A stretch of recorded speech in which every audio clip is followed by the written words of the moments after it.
Halo Mang, balik lagi sama gua Guntur di channel Males Nonton Film. Di konten kali ini, gua bakal ngerangkum film yang berjudul Rattlesnake tahun 2019. Film ini disutradarai oleh Jack Hilditch. Ya udah, nggak usah kelamaan, langsung aja kita mulai ceritanya.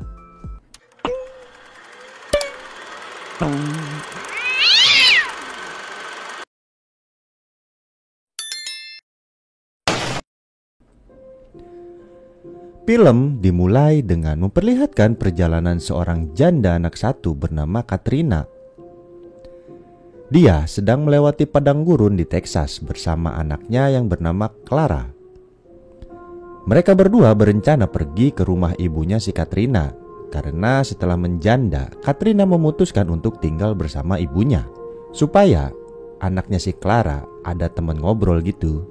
Soalnya kalau Clara di rumah sendirian mulu gitu. Di sepanjang perjalanan, Katrina selalu menggunakan GPS. Tapi di tengah perjalanan, HP Katrina kehilangan sinyal. Dan apesnya lagi, ban mobilnya juga pecah. Katrina pun mau gak mau harus turun dan mengganti ban mobilnya. Sedangkan si Clara asik bermain di tengah gurun. Tapi tiba-tiba Clara dipatok ular derik.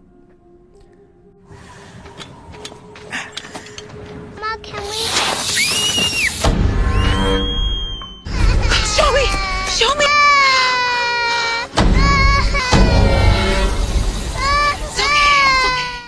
Katrina yang panik langsung membawa Clara untuk mencari pertolongan.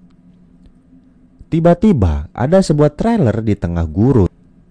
Yang padahal sebelumnya Katrina yakin gak ada trailer di sana.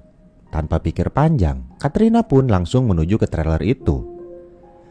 Sesampainya di trailer, dia bertemu seorang wanita yang kita sebut aja Ida.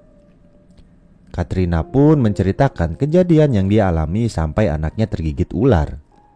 Kemudian si Ida bilang kalau ini hal biasa terjadi di gurun ini. Nah, jadi si Ida ini seorang tabib lah gitu ya. Dan dia sering mengobati orang yang tergigit ular. Lalu kemudian membicarakan biaya pengobatannya sambil membawa Clara masuk. Karena si Katrina gak yakin sama si tabib Ida ini, dia berencana membawa si Clara ke rumah sakit aja. Katrina pun bergegas mengganti ban mobilnya yang bocor. Lalu kembali lagi ke trailer. Saat Katrina kembali dan mengecek kondisi si Clara, alhamdulillahnya si Clara udah membaik. Saat Katrina mengecek luka gigitan ular, dia kaget dan heran karena bekas gigitannya udah hilang. Yang udah bisa dipastikan si Ida itu tabib sakti mandraguna. Tapi saat Katrina mencari Ida untuk membayar biaya pengobatannya, si Ida malah menghilang. Kemudian Katrina pun langsung pergi. Singkat cerita, Katrina dan Clara pun sampai di rumah sakit.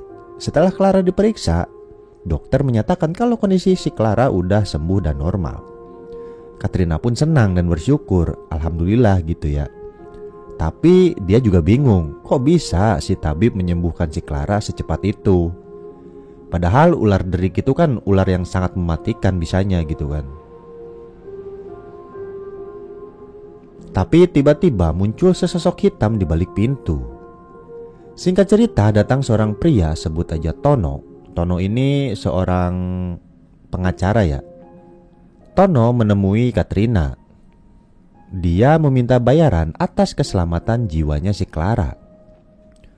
Tono bilang apa yang dilakukan untuk menyelamatkan jiwanya si Clara itu nggak murah. Lalu Tono bilang sekarang Clara berhutang jiwa kepada kami. Clara yang mendengar itu hanya bisa ketawa. Tapi si Tono marah dan bilang kalau Katrina hanya punya waktu sampai matahari terbenam. Tono juga bilang terserah mau jiwa siapa aja yang mau dikorbankan sebagai bayaran untuk penyelamatan jiwanya si Clara gitu kan. Karena Katrina ngerasa si Tono ini semakin aneh, akhirnya Katrina pun menyuruh Tono pergi. Karena si Katrina ini masih gak percaya gitu kan. Akhirnya si Tono mengubah kondisi Clara kembali seperti waktu belum diobatin. Clara? Sweetie? Comes to the snake venom. Get out of here! Get out! Help! Someone come in here now! You best get moved. Katrina yang panik langsung memanggil perawat. Tapi saat perawat datang ke ruang Clara, Kondisi Clara sudah kembali normal dan si Tono pun menghilang. Karena kejadian itu, Katrina memutuskan untuk menemui tabib Ida lagi. Tapi sesampainya di lokasi, ternyata trailernya tabib Ida udah gak ada. Saat Katrina kebingungan, tiba-tiba datang supir truk yang membuat Katrina panik dan ketakutan karena kondisi si sopir yang menyeramkan. Tapi kemudian si supir pun menghilang. Singkat cerita, Katrina pun istirahat di sebuah motel dan mencari tahu tentang supir truk yang mendatanginya tadi. Katrina pun berhasil menemukan berita tentang si sopir, yang ternyata si sopir adalah korban penembakan misterius. Saat memperhatikan foto artikel, Katrina menemukan sosok hitam di dalam foto itu. Katrina juga menemukan artikel tentang si Tono, yang ternyata si Tono udah meninggal dibunuh. Dan si pelaku selalu bilang kalau jiwa harus dibayar dengan jiwa. Katrina juga menemukan sosok hitam di video TKP si Tono.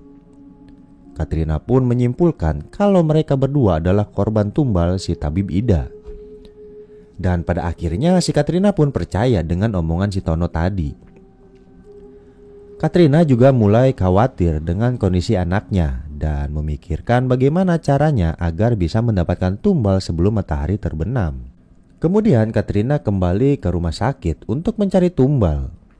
Lalu Katrina pun melihat seorang abah-abah yang kayaknya sakitnya itu udah gak ketolong lagi dan udah parah aja gitu. Katrina pun mengumpulkan keberanian untuk menjadikan si abah sebagai tumbal. Saat keluarga yang menjaga si abah pergi, Katrina pun mencoba menjalankan aksinya. Tapi tiba-tiba keluarga si abah pun berdatangan. Katrina yang panik langsung bersembunyi di dalam kamar WC. Karena Katrina gak punya waktu banyak, akhirnya Katrina pun keluar dan berpura-pura kalau dia kebelet, jadi terpaksa numpang ke toilet gitu. Tanpa diduga, si abah pun meninggal karena penyakitnya udah parah dan gak bisa ketolong lagi. Katrina pun langsung bergegas pergi untuk mencari tumbal lain karena si abah gagal jadi tumbal. Singkat cerita, waktu pun sudah menunjukkan hampir jam 1 siang. Itu berarti Katrina cuma punya waktu sekitar 5 jam lagi sebelum matahari terbenam. Tiba-tiba muncul bocil yang berkelakuan aneh yang hampir mencelakakan Katrina.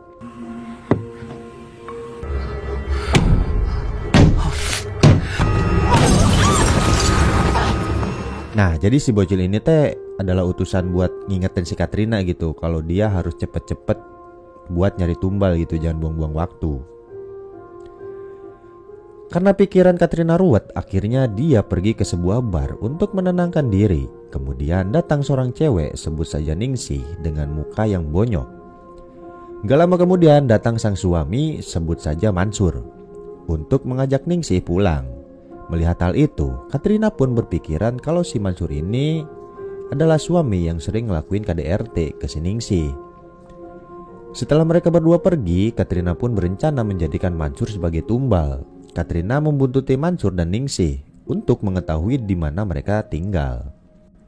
Dan pada akhirnya Katrina pun berhasil menemukan tempat mereka berdua tinggal.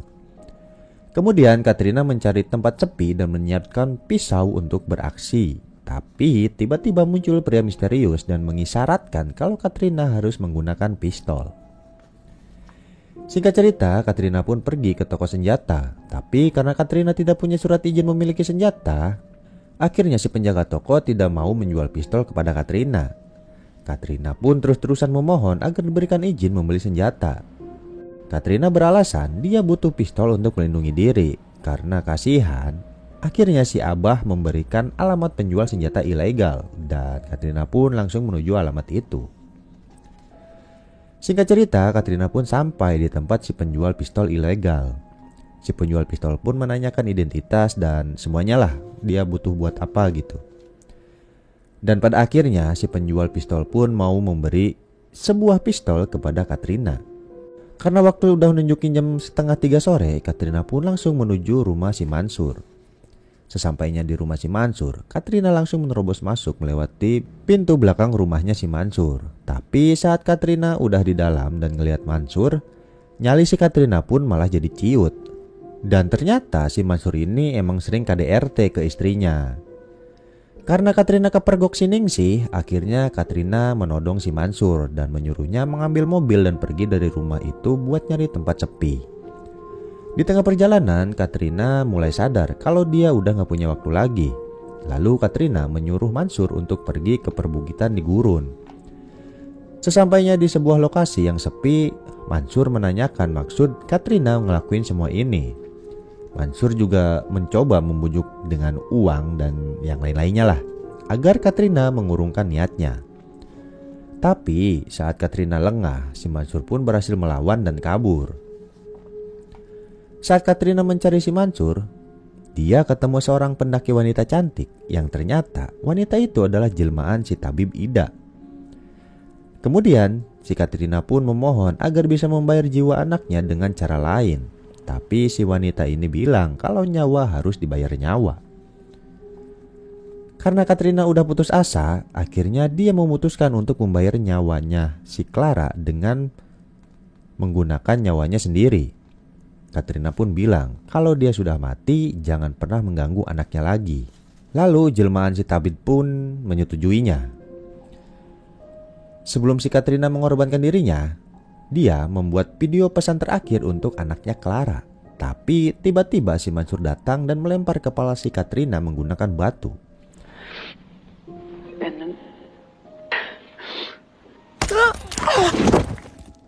Si Mansur yang berhasil mengambil pistolnya si Katrina langsung menodongkan pistol itu ke arah Katrina. Karena Katrina udah kehabisan waktu, dia pun langsung berusaha bundir dengan cara menyayat lehernya sendiri. Tapi tiba-tiba si Mansur dipatuk ular derik dan langsung jatuh ke jurang.